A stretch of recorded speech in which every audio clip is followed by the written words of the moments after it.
So, we are talking about introduction of data communication and network.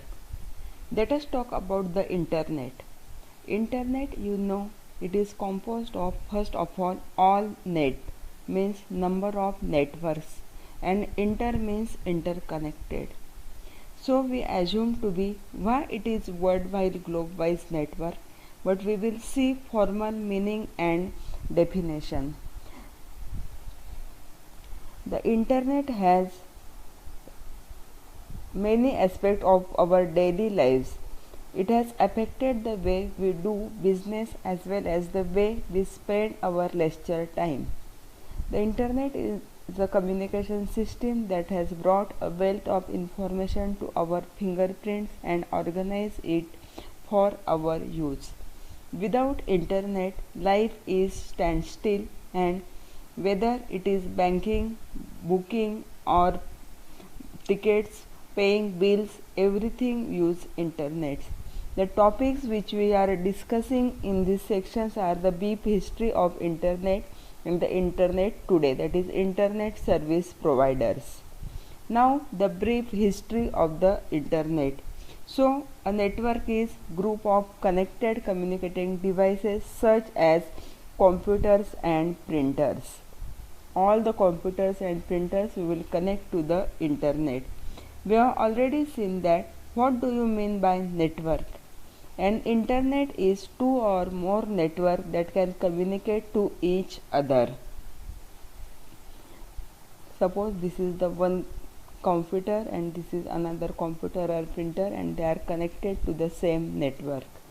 The most notable internet is called internet. In this internet we have to use this capital I, a collaboration of more than hundreds of thousands of interconnected networks. Now the internet will be introduced in the mid of 1916s with the mainframe computers in research organization were stand-alone devices.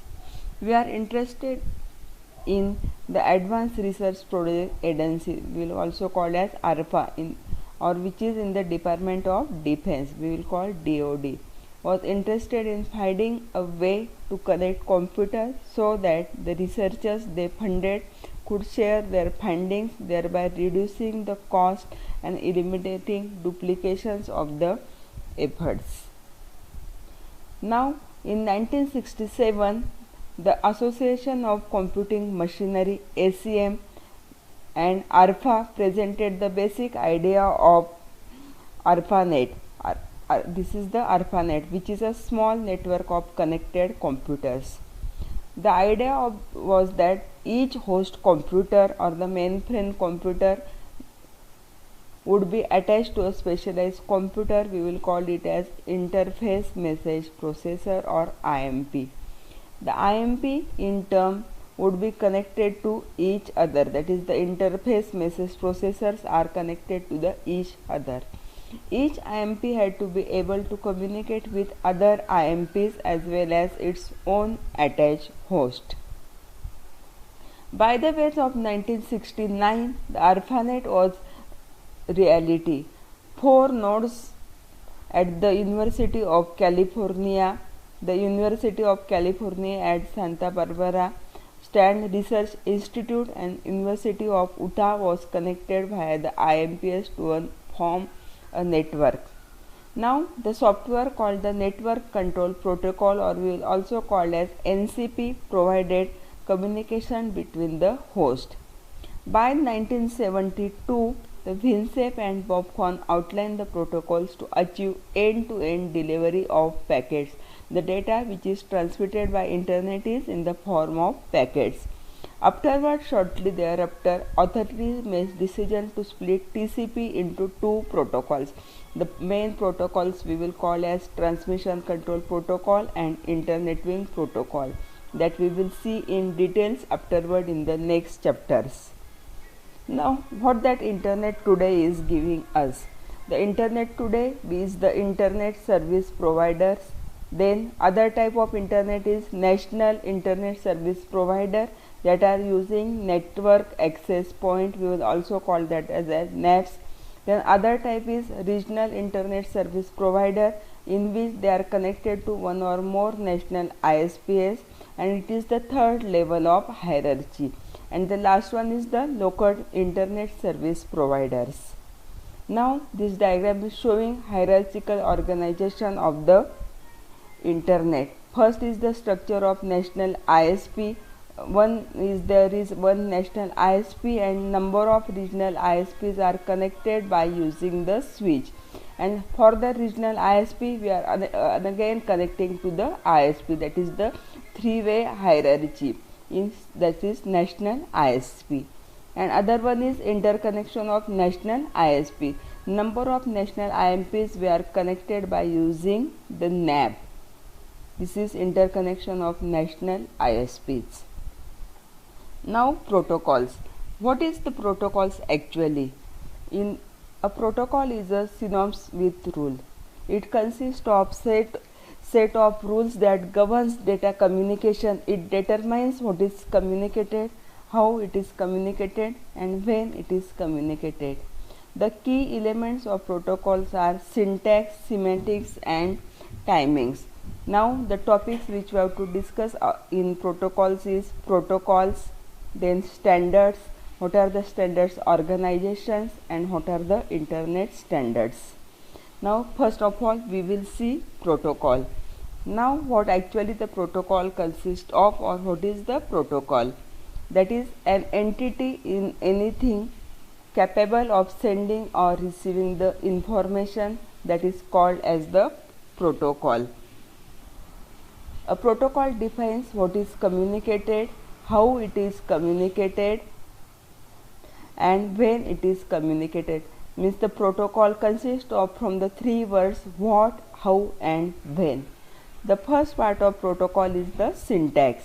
What is the syntax? Syntax is the structure or format of data. The format of data we will call it as a syntax. It may be in the form of header. Then the syntax also indicates how to read the bits, that is the field delineation. The next part of the protocol is semantics. It interprets the meaning of bits and also knows which field defines what action. And third is the timing. When data should be sent and what data should be sent. Then speed at which the data should be sent or speed at which it is being received, that we will get information from the timing. Now then comes the standards. The standards we define, there are two main standards. One is de facto and other is called as de jure. In de facto, meaning of fact is by convention, and in de jure, that is the meaning is by law or by regulations. When the standards are given by conventions or it is defining the regulations. The standards that have not been approved by organized body but has been adopted as standard through widespread use are called de facto standards. De facto standards are often established originally by manufacturers who seek to define the functionality of new product or technology. When we have to use new product or technology, that standard will be defined by using this de facto. And in de jure, the standards that have been legislated by an officially recognized body are the de jure standards. Then comes the standard organization. There are number of organizations that are defining the standards for internet service providers or maybe for protocol. The first one is ISO, that is International Organization for Standardization. Then comes ITU-2, International Telecommunication Union, Telecommunication Standard Sector. Then ANSI, American National Standard Institute. IEEE, all of you know, Institute of Electrical and Electronics Engineer, and Electronics Industries Association, that is also called as EIA. Now some of the internet standards that are at internet draft is a working document or work in progress with no official status and a 6-month lifetime, and it also gives request for the comment. Thank you for watching this video.